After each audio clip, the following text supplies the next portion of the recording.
So in my last video, I spoke about doing the damn work. But what happens when the work becomes boring or even tiring? This is part 4 of our series, Why People Don't Hit Their Financial Goals 2025. Have you been following? If you have, let me know in the comment section 2 things that have stood out for you from the part 1 to part 3 of the series, okay? So at first, when you're doing your business activities, you're working, you're getting results, it's exciting, it's fun.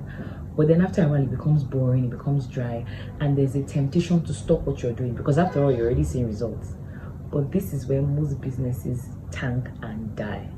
Remember I taught you guys in part 2 about having crazy desire, hunger and all of that. But that's not enough. If you missed that part, go back and watch it. That's not enough. You see, at the point where work becomes boring, it becomes mundane, this is where discipline now kicks in. And that's the subtopic for today's one. Discipline is extremely important. If you miss it at that point, you're going to go and start all over again. So what is discipline?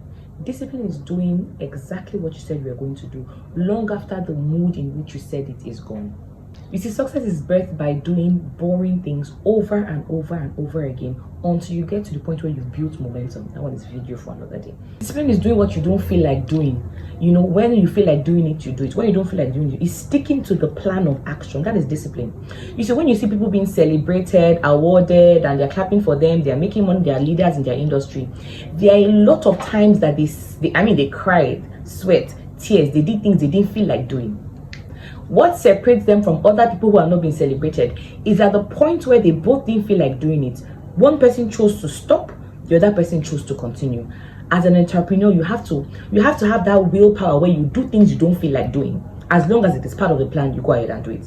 So let me know in the comment section maybe 1 or 2 areas of your life or business where you're struggling with discipline, and let me know in the comments. I'm going to see how I can answer the question and see if I can help you in that regard. If you've been enjoying this series, share with people you want to level up with. And if you're just watching it for the first time, go back and watch part 1 to 3 because this will not make sense to you if you haven't watched the previous ones. Bye guys.